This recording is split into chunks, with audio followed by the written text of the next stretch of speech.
Hello everyone, welcome to my channel Megha Bansal vlog. तो आज है डे 5। तो हम जा रहे हैं हुयान, एक सिटी है वियतनाम की।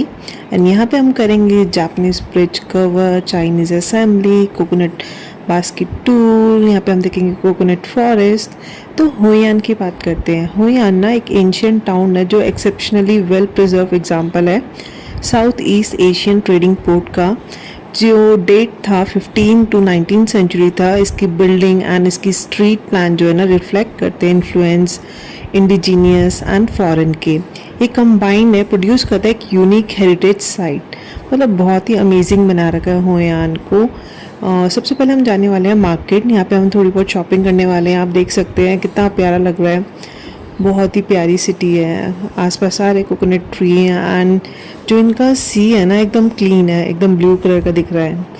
तो होया ना एक एंशियंट टाउन है जो लोकेट होता है वियतनाम के सेंट्रल क्वान नाम प्रोविंस में, जो नॉर्थ बैंक में है, नियर माउथ ऑफ थू बॉन रिवर। ये प्रॉपरली कंप्राइज करता है 30 हाँ एंड बफर जोन जो है इसका 280 हाँ है।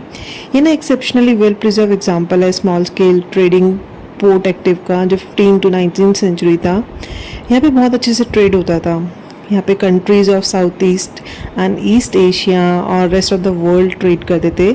धीरे धीरे ना डिक्लाइन होना स्टार्ट हो गया लेटर 19 सेंचुरी में। इसने इंश्योर करा कि रिटेन करे अपना ट्रेडिशनल अर्बन टिश्यू।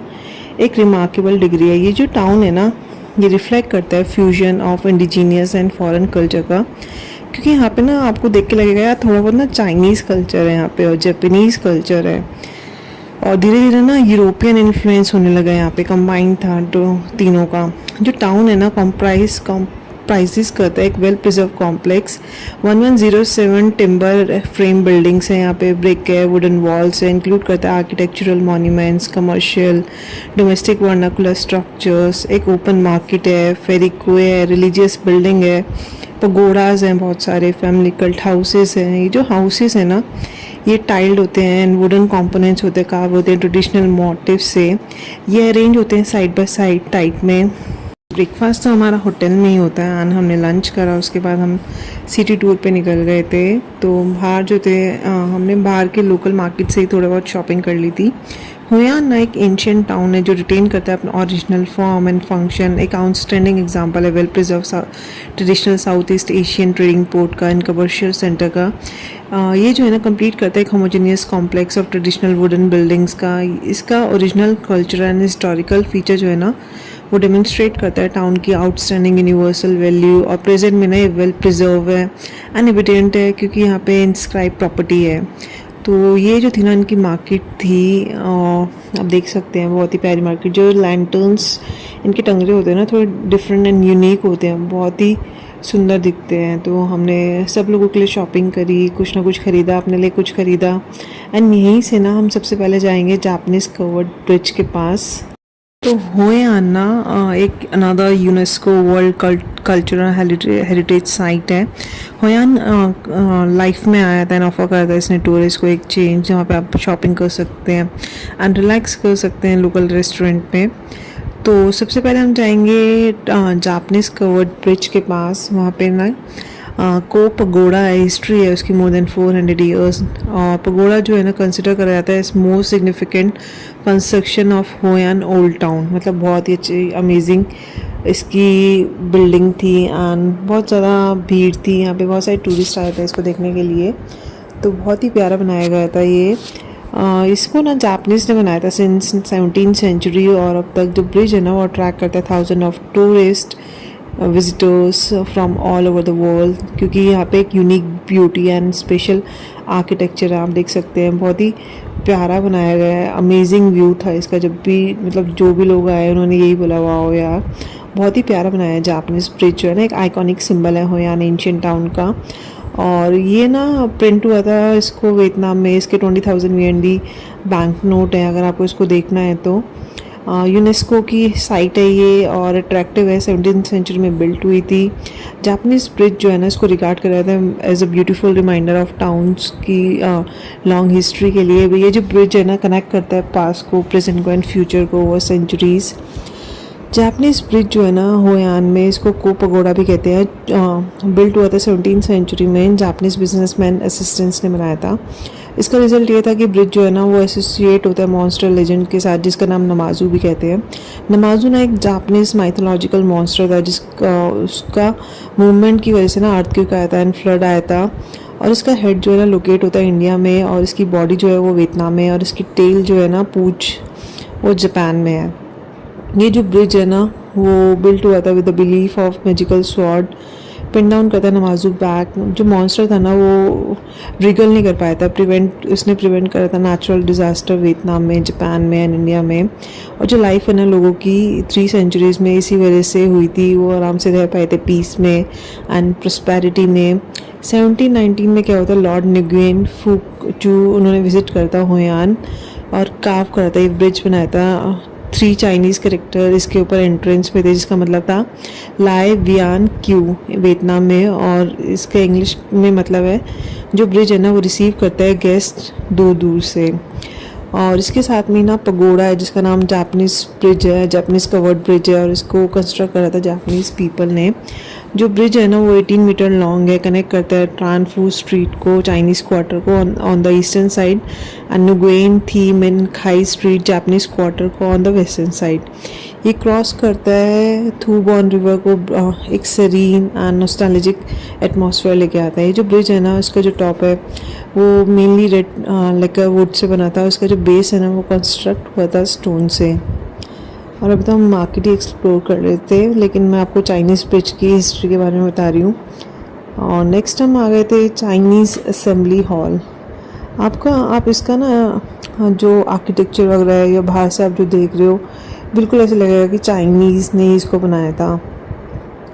इसको ना फ्यूजन असेंबली हॉल भी कहते हैं। अनविजिबल हिस्टोरिकल एंड कल्चरल रिलीक है टूरिस्ट के लिए जो भी विजिट करते हैं होयान को। ये साइट जो है ना रिप्रेजेंट ही नहीं करती, इलेबोरेट भी करती है ancient architecture of old town. एक ग्रेट स्पिरिचुअल सिग्निफिकेंस भी है लोकल कम्युनिटी को।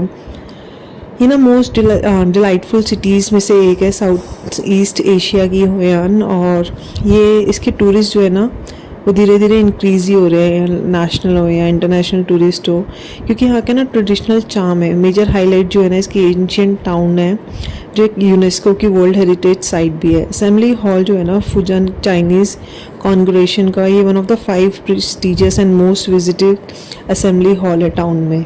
आप ये देख सकते हो, ये ना धूप बत्ती है, ये जल रही थी, ये जो गोल गोल बने हैं ना ऊपर। मतलब हम नॉर्मल चल के जा रहे थे तो मैंने देखा यार मेरे पर कुछ गरम गरम गिरा है। वो जो हम इंडिया में नहीं यूज़ करते मॉर्टिन वगैरह रेड कलर की जो होती है वो जलती है, ऐसी ये जल रही थी, इनके ऊपर से गिरे आ रही थी और लोग आराम से चल रहे थे। मैंने कहा यार दर्द हुआ, मतलब जब फर्स्ट टाइम गिरी। तो ये जो असेंबली हॉल है ना फ्यूजियन चाइनीज़ कॉन्ग्रेगेशन का, लोग यहाँ पे विज़िट करते हैं। 5 में से एक टॉप विजिटेड है ये। इसका सुपीरियर एक्सटीरियर है, रिच हिस्ट्री है, मिस्टीरियस फीचर्स है, जिसकी वजह से यहाँ पे आर्किटेक्चर एंड कल्चरल पॉइंट है। जो लोग इंटरेस्ट हैं जो होयान आते हैं विज़िट करते हैं। इसकी लोकेशन जो है ना ये पड़ता है फूड स्ट्रीट में कामचुआ वर्ल्ड में, एंड ओपनिंग आवर्स जो है ना 8 AM से 5 PM डेली है। इसकी टिकट फीस जो है ना फ्री एंट्री, आप कोई भी आके देख सकते हैं। तो लास्ट में हम गए थे बैम्बू बास्केट टूर के लिए, बहुत ही अमेजिंग थी। ना सिर्फ मैंने इंस्टा पे देखा था कि लोग इसमें बैठ के जा रहे हैं, पहले तो बहुत डर लगता है यार मेरे को ना, थोड़ा सा फोबिया हो गया पानी से, क्योंकि वियतनाम में ही मैंने कोई शिप गिरते हुए देख ली थी और बहुत सारे लोग जो थे वो मिले नहीं थे एंड डेथ हो गई थी उनकी, तो थोड़ा बहुत डर लगा। लेकिन जब मैं बास्केट इसमें बैठी ना बैम्बू में, तो लोगों ने प्रेस करा। सामने से एक बैम्बू बोट आ रही थी तो उन्होंने कहा कि वाह आप तो बहुत अच्छे लग रहे हो, and I was like thank you. जब कोई आपको एडमायर करता है ना तो आपको लगता है यार आप कुछ अच्छा कर रहे हो और आप सही दिशा में जा रहे हो। मेरे जो टॉप्स थे ना वो हाईलाइट कर रहे थे मेरी ड्रेस को, एंड बहुत ही अमेजिंग लग रहे थे। ड्रेस के साथ एकदम परफेक्ट जा रहे थे। मैंने पहना था एक ऑरेंज कलर का वो लॉन्ग 1 पीस पहना था, एंड उसके साथ कैरी कर रहे थे टॉप्स। तो आपको क्या है बास्केट, ये जो बैम्बू बास्केट है ना, बैम्बू बास्केट टूर जो है ना एक पॉपुलर टूरिस्ट एक्टिविटी है वियतनाम में, जहाँ पे विजिटर्स जो है ना वो एक्सपीरियंस करते हैं एक यूनिक बोट राइड, एक ट्रेडिशनल में, राउंड में, वूवन बास्केट बोट में। ये जो टूर है ना इंक्लूड करता है एक्सप्लोर करने में वाटरवेज जैसे कि मैंग्रोव फॉरेस्ट, एंगेज कर सकते हो आप लोकल फिशिंग टेक्निक्स में, एंजॉय कर सकते हो एक कल्चरल परफॉर्मेंस। जो टूर्स है ना वो ऑफन होते हैं एरिया में, होयान में एंड फुकॉक में। बैम्बू बास्केट टूर है, इसके बहुत सारे एस्पेक्ट्स हैं। फर्स्ट जो है ट्रेडिशनल बोट्स है, यहाँ पे टूर जो है ना फीचर करता है एक राउंड टू शेलो बोट वो एंड बैम्बू से। सेकंड जो है वाटरवे एक्सप्लोरेशन होता है, आप जो है नेविगेट करते हो through reverse, canals and mangrove forest. ये ऑफर करता है ग्लिम्स इनटू लोकल इकोसिस्टम। मतलब इतना अमेजिंग व्यू था ना कि आसपास आपके इतनी सारी बैम्बू बोट्स हैं एंड आप एक्सप्लोर कर रहे हो, आप एकदम सी के बीच में हो एंड आपके पास मैंग्रोव फॉरेस्ट है और कोकोनट फॉरेस्ट है, नीचे ही है। कोकोनट ना इनके नीचे ही होते हैं, हम लोगों के जैसे केरल में आपने देखा होगा या कहीं और जगह जहाँ पे कोकोनट ट्री होता है, तो कोकोनट जो इंडिया में है ना वो ऊपर उगते हैं, बट इन लोगों के कोकोनट जो होता है ना आपके लैंड पे ही थे। इसी वजह से उनके कोकोनट इतने मीठे एंड इतने स्वीट थे। इंडिया में क्या है आपके कोकोनट इतने मीठे नहीं होते। ये लोग ना अपने कोकोनट को फ्रिज में भी रखते हैं, हम लोग क्या ऐसे बाहर रखते हैं तो गर्म वैसे ही होते हैं, तो वो ज़रूरत मतलब मीठे तो होते ही नहीं है और वैसे भी इतना टेस्ट नहीं आता जो इनके कोकोनट टेस्ट था। इनके कोकोनट टेस्ट जो था ना वो बहुत ही डिफरेंट था।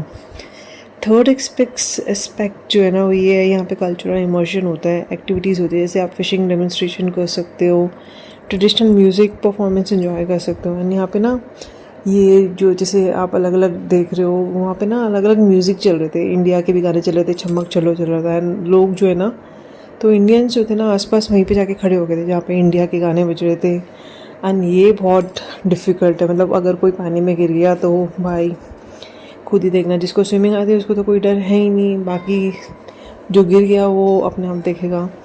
तो इसमें भी बहुत मज़ा आता है। बट हमारे साथ छोटा बेबी था तो हम लोगों के साथ ये इन्होंने करा नहीं। ये लोग एक्सपर्ट होते हैं ना ये सब करने में, राउंड गोल गोल घुमाने में। फोर्थ एस्पेक्ट ये यहाँ पे स्पेसिफिक डेमोन्स्ट्रेशन होते हैं Hoi An coconut basket boat ride में ना एंड फुकोक रिवर में ये फ्लोट करते हैं। मार्केट टूर्स आर एक पॉपुलर एग्जांपल है। ऑप्शनल एक्टिविटीज़ भी आप इंक्लूड कर सकते हो, कुकिंग क्लासेस, मार्केट विजिट कर सकते हो या कल्चरल एक्सपीरियंसेस कर सकते हो। बुकिंग इन्फॉर्मेशन जो है ना टूर्स जो है वो ऑलरेडी बुक करते हैं, बहुत सारी ऑनलाइन प्लेटफॉर्म्स हैं एंड ट्रैवल एजेंसीज़ है जिसके थ्रू आप बुक कर सकते हो। तो काफ़ी रश था, बहुत सारे टूरिस्ट थे जो वहाँ पे आए थे, एंजॉय कर रहे थे। एंड ये एक और ये तो इंडियन थे, मतलब बहुत इंडियन आए थे वियतनाम में। और कई लोगों से हमने बात भी करी, उन्होंने बताया अपना कि वो कब आए थे, उनका टूर कैसा था एंड उन्होंने कितने दिन का टूर प्लान करा था। तो या मतलब एक कपल ऐसा भी था जो ना थोड़ा एल्डरली था, 50 to 60 एज के अराउंड होगा। एंड वो लोग भी आए थे, वो लोग अपना एंजॉय पर्सनल टाइम एंजॉय करने आए थे। ये ना बे माओ कोकोनट फॉरेस्ट आप एक्सपीरियंस कर सकते हो, मतलब बहुत कुछ डिफरेंट होता है यहाँ पे। फ्री कैंसिलेशन भी अगर आप कैंसिल कर सकते हो 24 आवर्स इन एडवांस, अगर आपको फुल रिफंड चाहिए। रिजर्व कर सकते हो अपना ट्रैवल प्लान आप। ये बास्केट टूर वो बहुत ही फेमस है, आप वियतनाम नहीं आए और आपने ये टूर बैम्बू बास्केट टूर नहीं करा तो आपका वेस्ट है। वियतनाम 2-3 जगह ऐसी है जो बहुत फेमस है, अगर मतलब इसके नाम से ही वियतनाम जाना जाता है। जैसे बैम्बू बास्केट टूर तो लोग बता देंगे हाँ वियतनाम में होता है।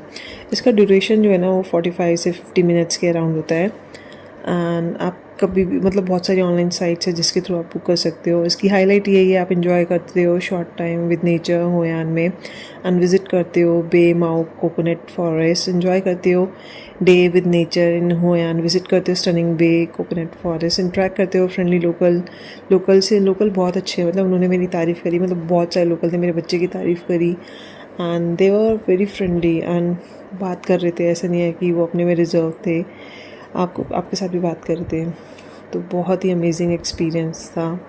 आपको ना ये हैट पहनने के लिए देंगे, यहाँ की जो फेमस हैट होती है, तो आप इसमें फ़ोटो खिंचवा सकते हो, एंजॉय कर सकते हो ब्यूटी ऑफ कोकोनट फॉरेस्ट। आप पूरा कोकोनट फॉरेस्ट आराम से देख सकते हो, परफॉर्मेंस देख सकते हो जो वो स्पिन करते हैं। चांस है आप खुद पैडलिंग कर सकते हो बास्केट बोट को, और ट्रेडिशनल फिशिंग नेट भी यूज़ कर सकते हो, फिशिंग भी कर सकते हो।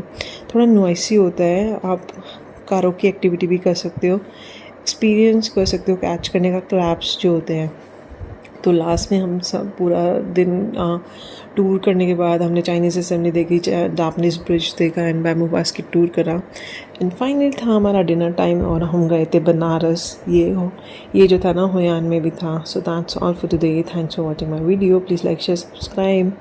तो बनारस में बहुत फेमस है।